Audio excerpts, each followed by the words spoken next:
Gobierno, secretario, canciller, director. Como comentó el presidente, quisiéramos compartir con ustedes algunas actualizaciones sobre la pandemia de COVID en México.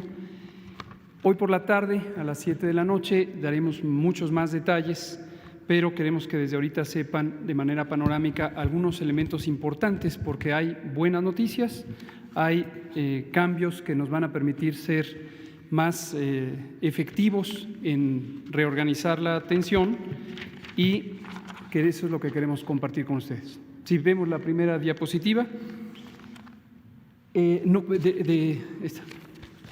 Si el informe técnico, como ya lo dimos anoche y vamos a volver a darlo, ya no se los relato. Bueno, anoche no lo presentamos en voz, sino que escuchamos a la niñez mexicana, lo cual fue muy estimulante porque nos hicieron preguntas muy puntuales, muy interesantes y creo que de interés público para la infancia y también para la adultez. Ahora lo que queremos compartir es esta gráfica que ya han visto previamente. Esta es la actualización más reciente de la curva epidémica nacional, de la curva epidémica del Valle de México, que nos revela mucho lo que está ocurriendo a nivel nacional, pero como ha comentado el presidente, efectivamente tenemos una noticia muy estimulante sobre cómo en cada región del país la epidemia se va comportando a distintas velocidades. Esto brinda enormes oportunidades para organizar eficientemente los recursos, tanto existentes como los que expandimos, y poder garantizar la atención de todas las personas. Esta curva, quiero decirlo desde el inicio, es producto del trabajo de asesoría científica que coordina el CONACYT y, como siempre, nuestro agradecimiento a la directora general de CONACYT y a su espléndido equipo de trabajo, y también a las comunidades académicas de las instituciones públicas del país, que son verdaderamente un recurso muy poderoso que tenemos. En particular, esta gráfica la produce y los análisis y proyecciones matemáticas que están detrás de ella los produce un muy talentoso grupo de matemáticos del CIMAT y del Instituto de Matemáticas de la Universidad Nacional. Detallaremos quiénes son esta misma noche. Explico la gráfica. Lo que se ve en el eje de abajo, en la parte de abajo, son fechas, y las fechas están presentadas con un punto decimal. Vean ustedes la primera para que la ubiquen, 26.02. Esto quiere decir, gracias. Muchas gracias. Con su permiso, presidente. 26.02 es 26 de febrero, 11.03 es 11 de marzo, etcétera. Y aquí, en este eje, está el número de casos que se espera tener. Esto es una predicción de lo que se espera que ocurra en los siguientes pocas semanas, y desde luego entre más grande es la curva, esta como montaña para que todo el público la visualice, es lo que se van contabilizando de los casos que están en las barras o estas rayitas azules, y en la línea roja está lo que se predice ocurrirá en las siguientes semanas. Y para interpretar correctamente esta gráfica es importante que todo el mundo se familiarice con esto.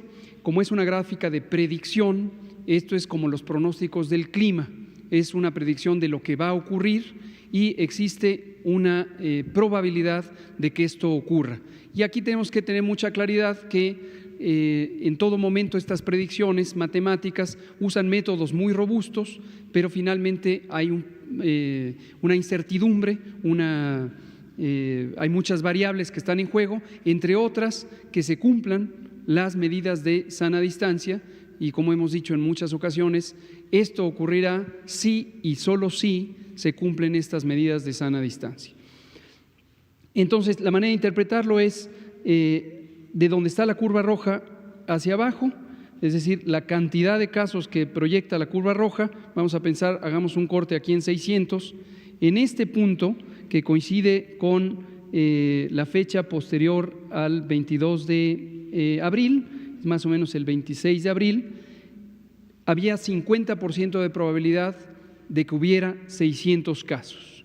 Si lo vemos posterior a la fecha presente, que es 1 de mayo, igual podemos hacer como una rebanada de esta gráfica y podríamos decir, por ejemplo, que el 20 de mayo hay 50% de probabilidades de que haya cerca de 600 casos. Y así para cada punto de la gráfica. Esa es la curva roja. Y estas bandas lo que son es el margen de probabilidad. Aquí tenemos en esta 10% de probabilidad y en esta 90% de probabilidad. Es decir, este carril que se forma con las líneas negras punteadas es la probabilidad de 80% de que por ahí vaya la curva epidémica. Ahora, ¿qué es importante de visualizar en esta gráfica? Uno es que nos permite prepararnos, nos ha permitido desde el inicio estas predicciones matemáticas, las hicimos originalmente con otros diversos grupos científicos que están en las instituciones de salud, en particular el Seguro Social, desde que todavía no llegaba el primer caso a México y nos permitió hacer un plan basado en predicciones científicas. Ahora que se ha incorporado este grupo de asesoría científica con varios grupos académicos, le damos seguimiento a la epidemia con base en estos pronósticos. Vean ustedes que las líneas azules, que son los casos observados reales, los casos confirmados en esta representación, han seguido precisamente las predicciones. Las predicciones están basadas en los primeros casos observados y el método matemático que genera esta curva. Es decir, cuando había estos poquitos casos de aquí, se pudo dibujar esta curva roja. Por eso es una predicción. Y día a día, conforme se van registrando los nuevos casos, vamos viendo que la predicción se ha cumplido. Los matemáticos estaban en lo cierto. Ahora, ¿cuándo va a ser el momento cumbre de la epidemia? Como hemos dicho, habíamos dicho originalmente entre el 8 y el 10 de mayo, está aproximadamente ahí, está, si fuéramos muy puntuales, el 6 de mayo. Entonces nos faltan todavía una semana hasta llegar a ese momento cumbre y después empezará a descender. Pero una cosa que es muy importante, y lo acaba de decir el presidente, es sí y solo sí nos mantenemos en casa, quédate en casa. Esto es importantísimo porque si empezamos a salir de casa, esta predicción no se va a cumplir y en cambio vamos a tener un aumento en la curva epidémica. Quédate en casa es la medida fundamental para evitar los contagios y evitar que exista estos casos más allá de lo que ha sido predicho. Vamos a ver la siguiente diapositiva. Un elemento que es importante. La epidemia se concentra en este momento en estas 5 regiones urbanas que ha mencionado el presidente, que son la Ciudad de México o la zona metropolitana del Valle de México. Esto incluye a los municipios conurbados en el Estado de México, la zona de Cancún, el municipio de Benito Juárez, Culiacán, Sinaloa, Tijuana, Baja California. Son las zonas en este momento más involucradas. Y en Tabasco es Villahermosa, Tabasco, con un poco de dispersión en algunos municipios donde hay asentamientos humanos más pequeños. Esto no quiere decir que no va a haber epidemia en el resto del país, tampoco quiere decir que no haya casos en el resto del país. Prácticamente todos los municipios tienen al menos un caso, pero están en distintas etapas de la epidemia. Hay zonas urbanas, y en particular la de Guadalajara y la de Monterrey, que han estabilizado el aumento de casos. Y esto es una excelente noticia, porque de las 3 grandes zonas metropolitanas, ahorita sola una está activa. De todos modos, existe el riesgo de que cualquiera de estas 2 empezara a tener más casos. Pero en este momento, dadas las intervenciones de sana distancia, la Jornada Nacional de Sana Distancia, se han mantenido con muy baja transmisión. Y lo que va a implicar, como lo hemos dicho y como lo dispuso el Consejo de Salubridad General, vamos a poder segmentar las intervenciones para ir atendiendo en su momento a cada región sin que el país sea un conjunto de toda una epidemia que nos rebase. Y lo segundo que queremos comentar es este trabajo coordinado, integrado del sector salud. Esto ha sido verdaderamente alentador, porque además es histórico que el sector salud trabaje en conjunto como si fuera una sola institución, aunque son varias de las instituciones que lo conforman, incluyendo el Instituto de Salud para el Bienestar, que es la institución más recientemente creada en el Sistema Nacional de Salud. Y esto lo que nos permite es buscar cómo colaboramos para atender a las personas en el momento que se necesita.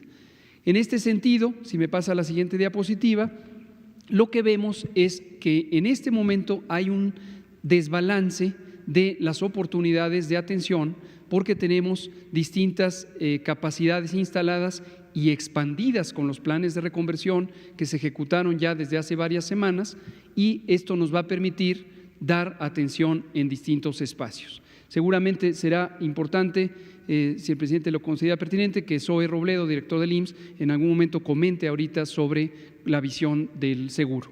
Pero básicamente la idea general es, tenemos estas oportunidades porque hoy vemos, les pongo el ejemplo, el ISSSTE está en este momento saturado.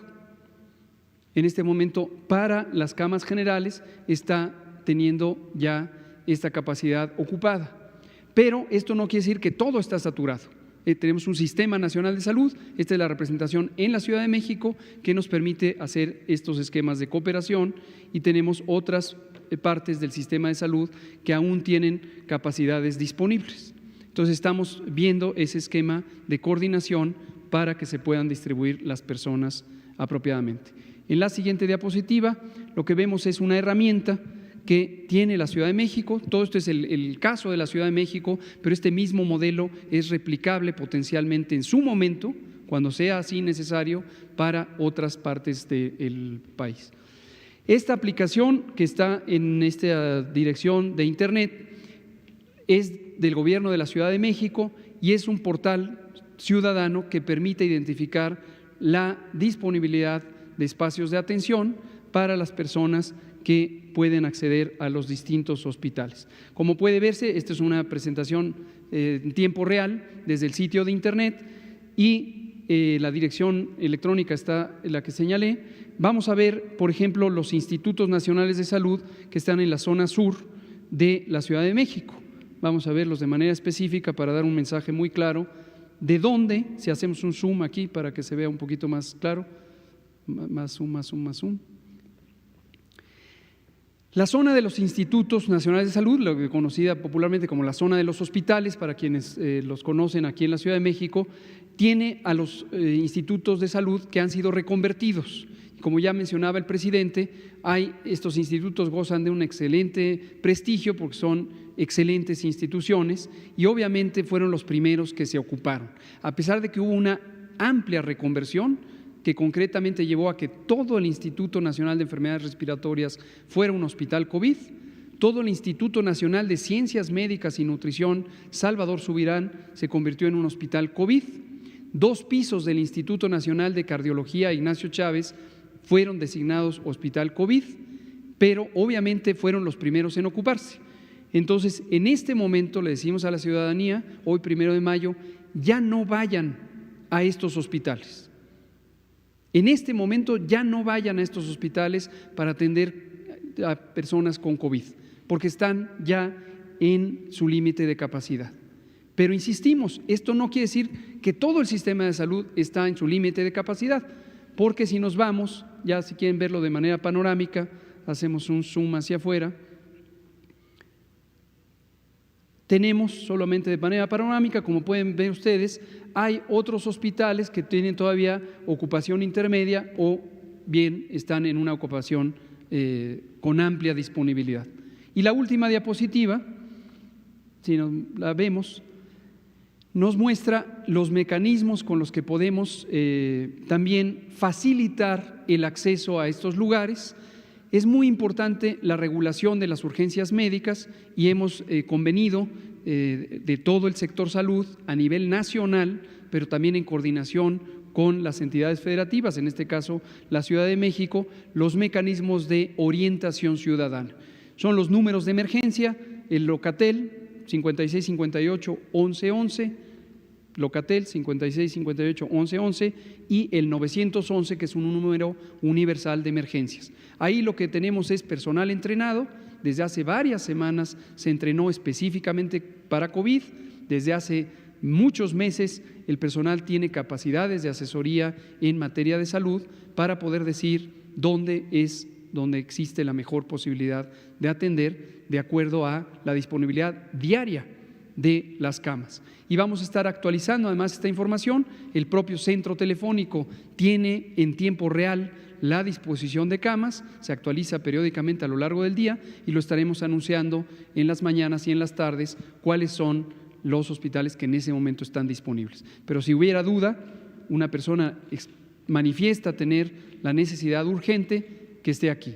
Termino recordando los síntomas de COVID, las poblaciones con mayor probabilidad de complicarse y los signos clínicos médicos de complicaciones que se constituyen en urgencias. Los síntomas típicos de COVID son fiebre, tos, dolor de garganta y pueden estar acompañados de dolor de cabeza, dolor muscular, enrojecimiento de los ojos, escurrimiento nasal y otros síntomas accesorios como pérdida de olfato o pérdida del gusto. No quiere decir que un síntoma por sí mismo ya representa COVID, pero hay que considerar estos. Las poblaciones de riesgo son personas adultas mayores, arbitrariamente ponemos mayores de 60 años, tienen mayor riesgo de complicarse. Mujeres embarazadas, siempre hay que considerar proteger a las mujeres embarazadas y también personas de cualquier edad que tengan ciertas enfermedades crónicas, en especial hipertensión, diabetes, obesidad, el tabaquismo en sí mismo es una enfermedad. El tabaco no es un producto que proteja la salud, es un producto dañino para la salud y también aumenta el riesgo de tener COVID en su forma grave. Personas que tengan inmunosupresión, personas que tengan antecedentes de usar medicamentos que disminuyen la efectividad del sistema inmune, también tienen mayor riesgo. Personas con enfermedad cardíaca crónica, pulmonar crónica. Finalmente, personas de cualquier edad, con cualquier situación de salud, que presentaran síntomas de COVID y en algún momento presentaran dificultad para respirar, sienten que no introducen suficiente aire, oxígeno a su organismo, y esto lo notan porque se fatigan muy fácilmente o porque necesitan inhalar con energía para aspirar mayor cantidad de aire, o se sienten somnolientos en presencia de COVID, entonces puede esto representar una urgencia médica. Si hay dolor de pecho en alguien que tiene los síntomas de COVID, eso es una urgencia médica, independientemente de si tiene o no los elementos de riesgo. Y si los presenta, entonces hay que llamar 5658-1111 o 911 para tener una pronta asesoría y referencia a las unidades clínicas. Presidente. Bueno, lo llevo. ¿Soy?